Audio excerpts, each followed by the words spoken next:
Bernhard Langer breaks his silence at 68, revealing the 5 golfers who quietly shaped his career in ways no one ever talked about. In this golf documentary, we explore the hidden rivalries, unspoken tensions, and defining moments that followed Bernhard Langer throughout his journey. From subtle clashes of style to deeper psychological battles, these were not just opponents, they were the names that stayed with him.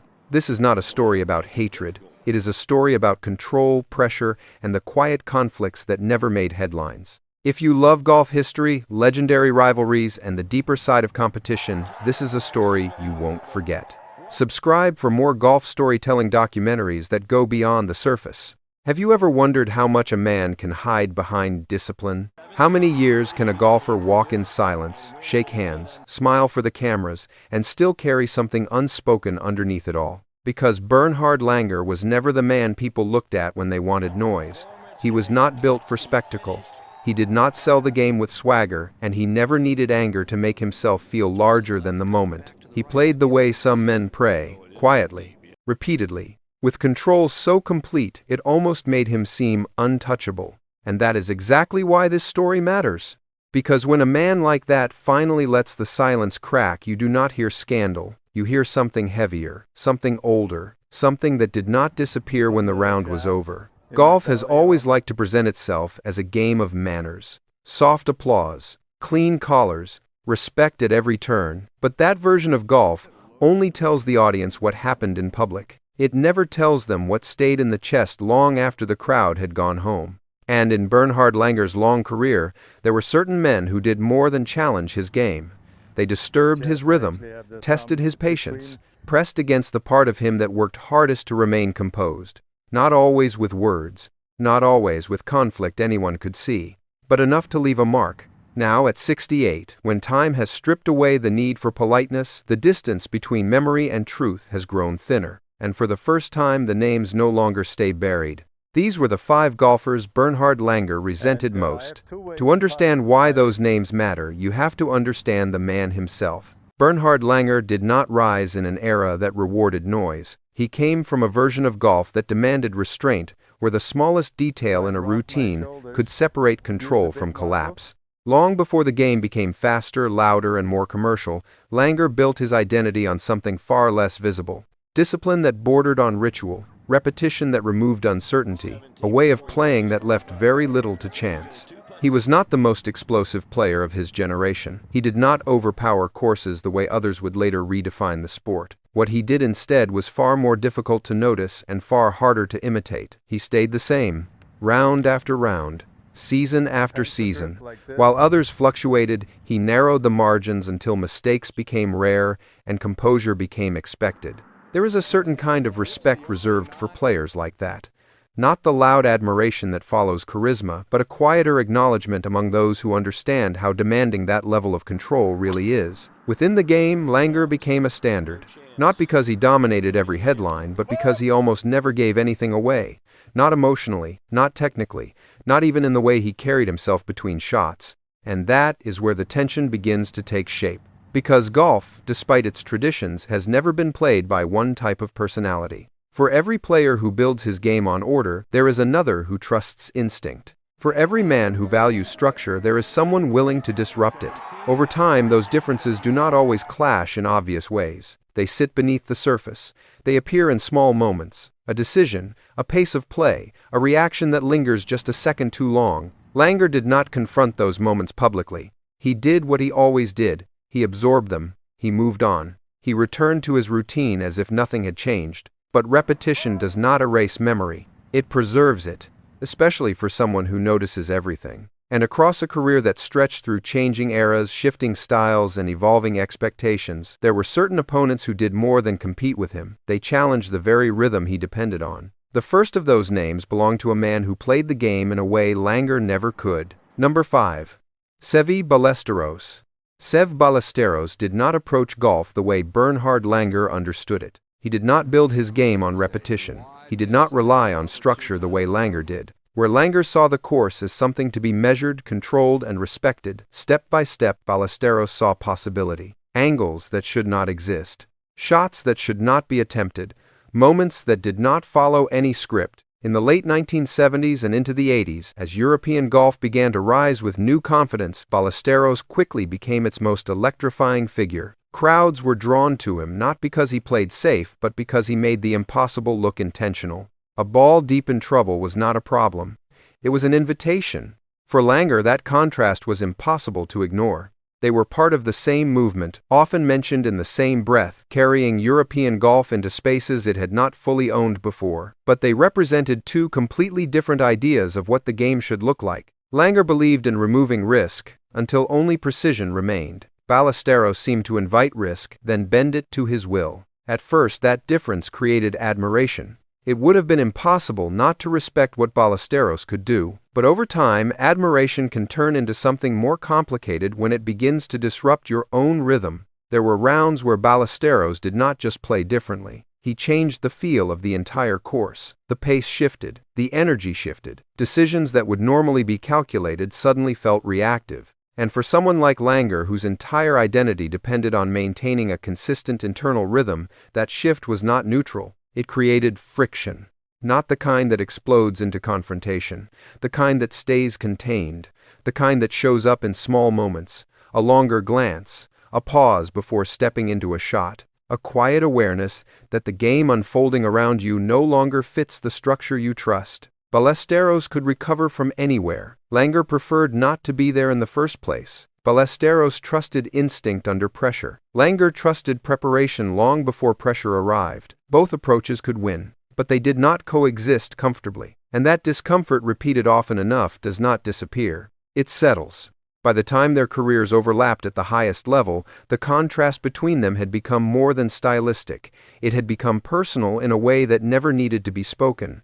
They competed, they respected each other. But there was always a distance, a quiet understanding that they were not playing the same version of golf even when they stood on the same course. Seve Ballesteros was not someone Bernhard Langer could ignore, and he was not someone who ever allowed Langer to feel entirely at ease. The next name would not challenge Langer with chaos. It would challenge him with something far closer to himself. Number 4. Nick Faldo. Nick Faldo did not disrupt Bernhard Langer by breaking the structure of the game. He did something more unsettling. He mirrored it. Like Langer, Nick Faldo rebuilt his game around control. He stripped away excess. He reshaped his swing, refined his decisions, and committed himself to a version of golf that left very little to chance. This was not instinct. This was construction.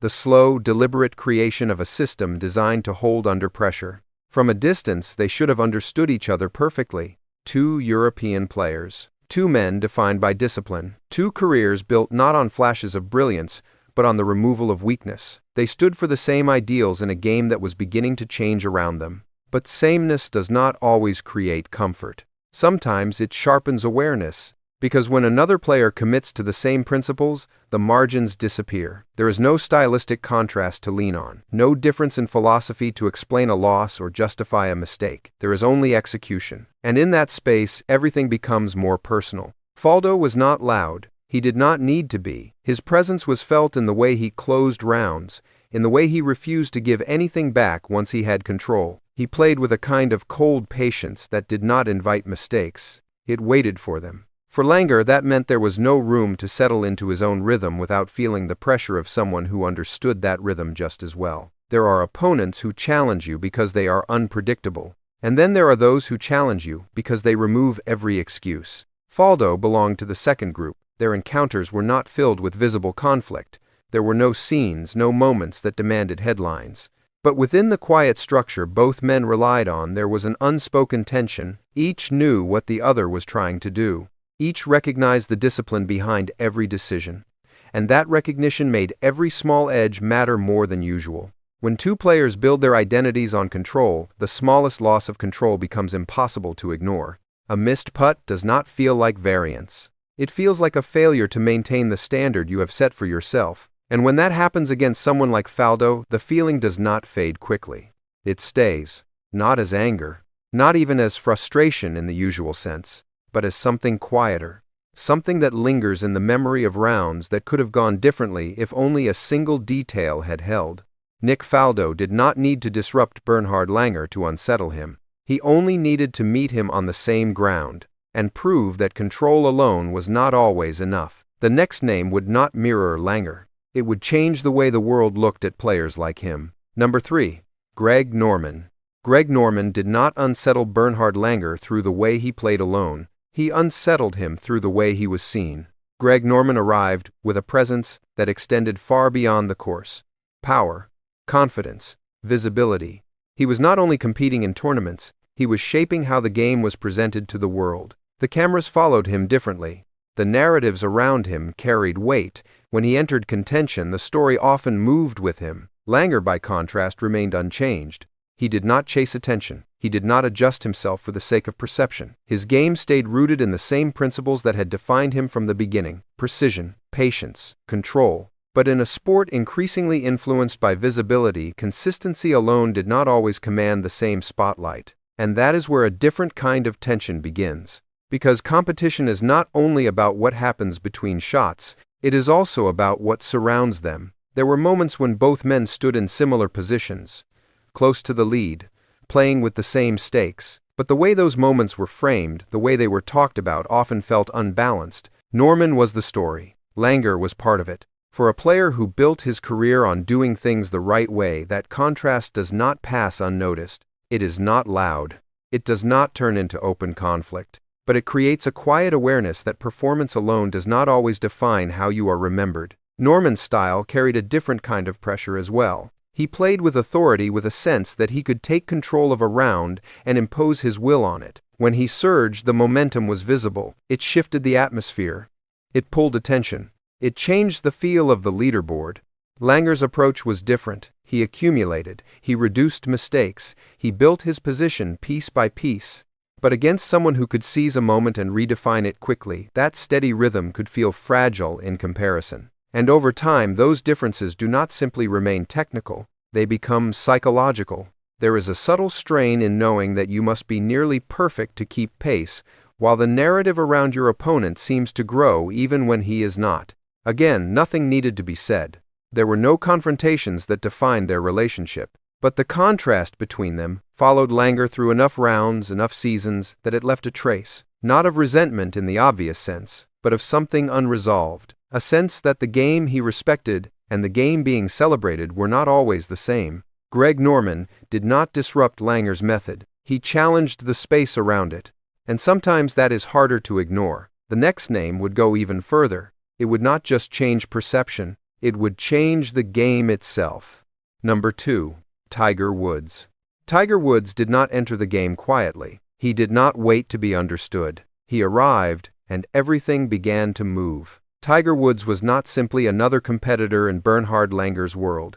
He was a force that redefined what that world looked like. The speed increased, the expectations shifted, the physical demands grew, the attention surrounding the sport expanded beyond anything the previous generation had experienced. For players like Langer, the change was impossible to ignore. He had built his career on control, on repetition, on a version of golf where discipline created stability, and stability created results. That foundation had carried him through years of competition across different courses against different opponents. It had proven itself. But Tiger did not challenge that foundation directly. He made it feel incomplete. The way he played introduced something that could not be fully measured in the same terms. Power that shortened courses, confidence that did not wait for confirmation, a presence that altered the atmosphere before a shot was even taken. When Tiger was in contention, the tournament felt different. The crowd reacted differently. The entire rhythm of the event shifted around him. And that shift reached beyond performance. It changed what people expected from a golfer. Suddenly, control alone was not enough to define greatness. Precision was still valued, but it was no longer the center of the conversation. The game had expanded, and with it came a new standard that did not fully align with the one Langer had spent his life mastering. There is a particular kind of tension in witnessing that kind of transition. It is not directed at the person who represents the change. It is directed at the realization that the game itself is moving somewhere you did not shape. Langer did not confront Tiger. There was no need. The difference between them was visible without explanation.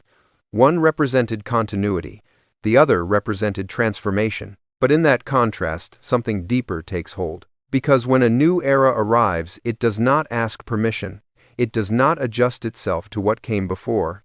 It replaces it, gradually at first, then completely. And for someone who has spent years perfecting a system, that realization carries weight, not bitterness, not resistance in the obvious sense, but an awareness that what you built your identity on is no longer the defining edge. Tiger Woods did not disturb Bernhard Langer in the way other rivals might have. He did something far more significant. He made the entire game feel different. And when that happens, the discomfort is not tied to a single moment. It stays. The final name would not represent a style or a narrative or even a new era. It would represent something closer. Something that did not need to be explained to anyone else. Only remembered. Number 1. Woosnam. Woosnam was never the loudest presence in the game. He did not carry the spectacle of Greg Norman. He did not transform the sport the way Tiger Woods would. He did not even stand in stylistic opposition the way Seve Ballesteros did. And that is precisely what made him different. Woosnam existed in the same space as Bernhard Langer, the same era, the same circuits, the same quiet grind of tournaments where reputations were not built in a single moment but across seasons of consistency. They were not separated by philosophy. They were separated by inches. There are rivalries that the world remembers because they are dramatic. And then there are rivalries that stay with the players themselves because they are close. Uncomfortably close.